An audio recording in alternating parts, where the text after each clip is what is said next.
প্রশাসন সূত্রে জানা গিয়েছে, আগামী 8ই আগস্ট বিকেলে ঝাড়গ্রাম পৌঁছবেন মুখ্যমন্ত্রী। ঝাড়গ্রাম রাজবাড়ী ট্যুরিস্ট কমপ্লেক্সে রাত্রি যাপন করবেন তিনি পরের দিন সকালে 9ই আগস্ট বিশ্ব আদিবাসী দিবসের অনুষ্ঠানে যোগ দেবেন।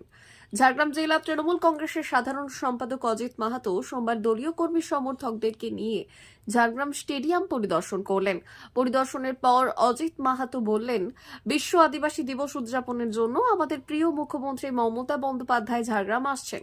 মুখ্যমন্ত্রী আসা মানে জঙ্গলমহলের মানুষের মুখে হাসি ফোটে। তিনি আসা মানে একাধিক উন্নয়নমূলক প্রকল্প সাথে নিয়ে আসেন। অজিতবাবু আরো বললেন, লোকসভা নির্বাচনে ঝাড়গ্রামে আমরা ব্যাপক ভোটের ব্যবধানে জয়লাভ করেছি। ঝাড়গ্রাম লোকসভা কেন্দ্রটি আমরা পুনরুদ্ধার করতে পেরেছি। মুখ্যমন্ত্রী প্রতিবারই ঝাড়গ্রাম সফরে আসলে মুখ্যমন্ত্রীর জনসভায় উপচে পড়ে মানুষের ভিড়। 1 লাখেরও বেশি মানুষের জমায়েত হতে চলেছে বিশ্ব আদিবাসী দিবসের অনুষ্ঠানে ঝাড়গ্রাম স্টেডিয়ামে। লোকসভা নির্বাচনের প্রচারে মুখ্যমন্ত্রী মমতা বন্দ্যোপাধ্যায় ঝাড়গ্রাম লোকসভা কেন্দ্রের গড়বেতা এবং গজাশিমুলে জনসভা করেছিলেন। আর এবার লোকসভা নির্বাচনের পর বিশ্ব আদিবাসী দিবসের অনুষ্ঠানে উদযাপনের জন্য ঝাড়গ্রাম আসছেন মুখ্যমন্ত্রীর ঝাড়গ্রাম সফরকে কেন্দ্র করে শুরু হয়েছে জোর প্রস্তুতি।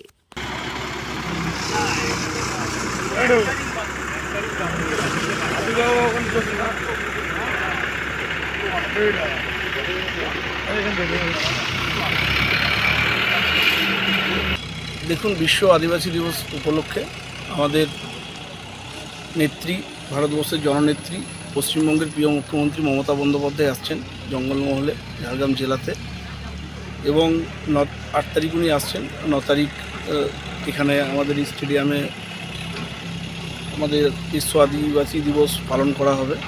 এবং আপনারা জানেন যে উনি আসছেন মানে জঙ্গলমহলের ছেলে মেয়েদের এবং সারা জঙ্গলমহল আমাদের ঝাড়গ্রাম জেলার মুখে হাসি ফুটবে, কারণ উনি আসছেন মানে একাধিক প্রকল্পের উদ্বোধন উনি করেন এবং ঝাড়গ্রামবাসীর জন্য সমস্ত কিছুই উনি ভাবেন, এবং উনি আসছেন এবং এই জায়গায় লক্ষাধিক মানুষের জমায়েত হবে এবং আপনারা দেখছেন যে কাজ শুরু হচ্ছে।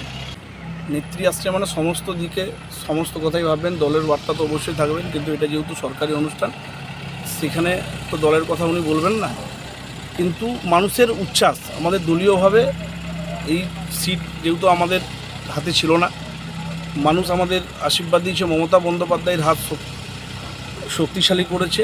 এবং আপনারা দেখেছেন যে আমাদের সাংসদ কালীপদ সরেন সাংসদে কী কথা বলেছেন প্রথম মিটিংয়ে, আপনারা দেখেছেন ঝাড়গ্রাম মানুষের যেটা দাবি ছিল যে গোপীবল্লভপুর ঝাড়গ্রাম হয়ে গোপীবল্লভপুর রেলপথ, পুরুলিয়ার রেলপথ, সমস্ত কথাই কিন্তু উনি বলেছেন। আগামী দিনে আরও বলবে জঙ্গলমহলের কথা। D news, Jhargram.